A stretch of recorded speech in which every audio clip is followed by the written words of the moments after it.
Meritxell Serret, bonjour. Bonjour. Vous êtes ministre catalane de l'Action extérieure. Pour le sommet franco-espagnol, où serez-vous? Aux côtés du président aragonès qui sera avec Pedro Sánchez et Emmanuel Macron, ou est-ce que vous serez aux côtés du président de votre parti dans la rue pour manifester contre le sommet? Plutôt, merci d'avoir l'occasion d'avoir cette interview.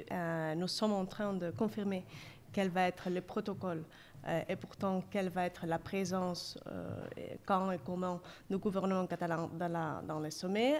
Bien sûr, il sera le président, le principal, la principale institution de la Catalogne, de la Généralitat. Pourtant, c'est clair que le président sera dans le sommet et le membre du gouvernement, on verra. Pour nous, il y a une cohérence démocratique. D'une façon, l'institution être dans les sommets où il y aura le chef d'État de la France, M. Macron, et aussi le chef de gouvernement de l'Espagne.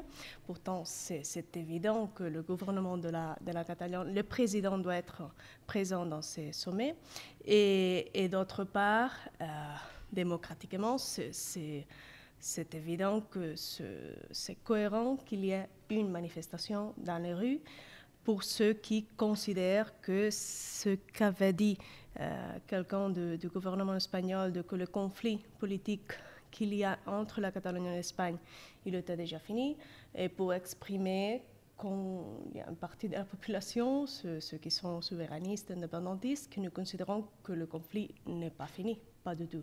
Et la négociation qu'on a eue entre les deux gouvernements et qui a donné des résultats comme la terrorisation, la suppression du délit du crime de sédition, ça démontre, c'est une manifestation claire qu'il y a un conflit et que le conflit n'est pas fini. Il y a encore des personnes qui sont en train d'être jugées, qui pourraient entrer en prison. S'il y a des personnes qui veulent exprimer librement, démocratiquement, pacifiquement, que ce conflit doit être résolu démocratiquement aussi, avec l'amnistie et les droits de l'autodétermination qu'on demande, ça c'est cohérent avec cette présence du président dans les sommets. Alors il y a un conflit, on le sait, vous le rappelez. Si on regarde un petit peu dans l'histoire avant le conflit entre la Catalogne et l'Espagne, beaucoup de personnalités venaient en Catalogne. On a regardé François Mitterrand, Jacques Chirac, George Bush, la reine Elisabeth, Nelson Mandela, Gorbatchev.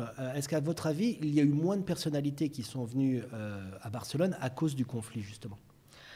Je ne peux pas juger si c'est à cause du conflit ou non. Ces conflits démocratiques, ces conflits de souveraineté, il faut les résoudre. Et on a déjà insisté en trouver cette façon politique et démocratique de résoudre ces conflits politiques. Et pourtant, ça c'est l'histoire récente d'ici de la Catalogne. Et ces gouvernements est toujours dans ces compromis d'avancer dans cette solution politique et démocratique.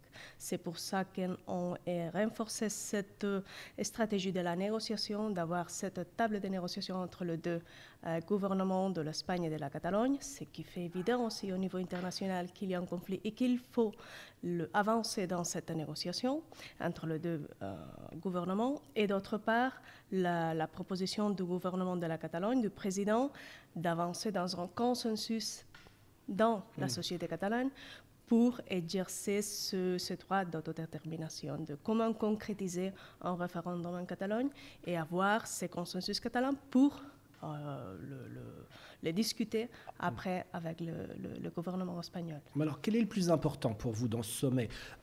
La question catalane, c'est-à-dire internationaliser le conflit, parler de la langue catalane, ou parler des thèmes qui vont être abordés, comme la frontière, le MidCat, l'énergie, etc. Quel est le plus important pour vous? Pour nous, ce sommet, il faut mettre en contexte. Le sommet, c'est un sommet entre les deux États, entre le gouvernement de l'État français et le gouvernement de l'État espagnol. Et ce sommet est en place en Barcelone. Pourtant, d'une part, il y a cette considération de l'institution du gouvernement de la Catalogne, c'est-à-dire comment la présence de la Généralitat et du président est reconnue dans ce sommet qui se célèbre ici en Barcelone. D'autre part, le président a déjà envoyé quels sont les sujets que de la Catalogne nous avons déjà travaillé depuis plusieurs années et qui sont d'intérêt dans cette relation entre la Catalogne et la France, dans les domaines de relations et de coopération transfrontalière, mais aussi des investissements pour le corridor méditerranéen, le corridor étranger, pour tout ce qui est aussi de nouveaux corridors énergétiques. Il y a beaucoup de sujets qu'à notre avis sont très importants pour le développement de l'économie de la société catalane et dans cette relation qu'on veut toujours avoir d'ouverture en positif, constructif et de bonnes relations et coopération avec nos voisins du Nord, avec l'Occitanie, avec Nouvelle-Aquitaine et d'autres régions comme région Sud-PACA. Pourtant, pour nous, c'est important, ce sommet dans tous les domaines, mais aussi après cette déclaration qu'ont fait quelques membres du gouvernement espagnol qui ont tensionné l'ambiance du sommet, il y aura cette manifestation d'une partie de la population pour faire évident qu'il y a un conflit politique. Autre sujet, votre gouvernement est en train de négocier les budgets de la Catalogne avec les socialistes et Junts, le parti de Carles Puigdemont, a peur que les socialistes imposent la fermeture des délégations des fameuses ambassades catalanes à l'extérieur. Alors est-ce que cette crainte est justifiée? La position que le département, que le gouvernement de la Catalogne, nous avons dès que j'ai été nommé ministre de l'Action extérieure, c'est la même. C'est celle de considérer toutes les délégations à l'extérieur du gouvernement de la Catalogne comme des pièces qui sont essentielles dans tout ce travail d'accompagner la société catalane dans ses relations dans tous les pays. Il faut noter que la société catalane, l'économie catalane sont très ouverts. Il y a déjà depuis plusieurs années cette vocation d'avoir plusieurs contacts et relations dans tous les domaines dans la plupart du monde. Pourtant, il y a cette consensus dans la société catalane d'accompagner avec les délégations cette activité, cette bonne relation, cette relation que nous voulons qu'il soit de plus en plus utile pour le départ, les autres pays et la Catalogne, qu'il soit utile pour renforcer la confiance, pour gagner de la crédibilité de la société catalane, de l'économie catalane dans le monde et pourtant aussi améliorer la réputation de la Catalogne dans le monde. Pourtant, il y a ce consensus du besoin d'avoir cette délégation. Et notre compromis, c'est de renforcer, c'est de consolider tout le travail qu'on a déjà fait, de créer des délégations. Pourtant, il faut faire tous les efforts pour qu'elle soit vraiment et effectivement ouverte et utile et en travaillant pour ce grand consensus que c'est d'accompagner et d'améliorer la réputation et la relation de la Catalogne dans tous les pays du monde. Alors vous avez été en exil à Bruxelles pendant des années avec Carles Puigdemont. On parle beaucoup du retour de l'ancien président en Catalogne et à Barcelone. Si ça doit avoir lieu, vous imaginez cette journée comment? Comment se passerait techniquement le retour de Puigdemont à Barcelone? Je parle aussi avec tout le respect et sans spéculer sur les situations de les personnes qui sont encore en exil et comment va évoluer aussi sa situation judiciaire. C'est vrai que la réforme du Code pénal a ouvert de nouveaux scénarios, non? Et peut-être on pourra avancer, non? dans cet objectif que c'est de faire possible le retour des personnes qui sont à présent en exil avec le garantie, avec la liberté.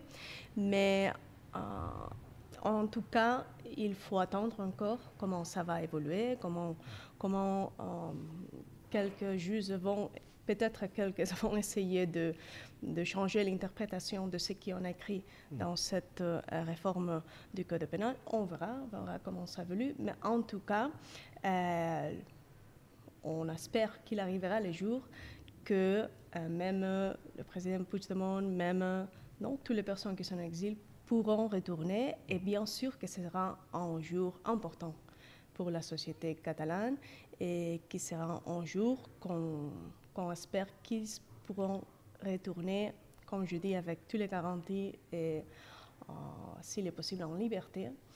Et pourtant, ça sera un jour de joie.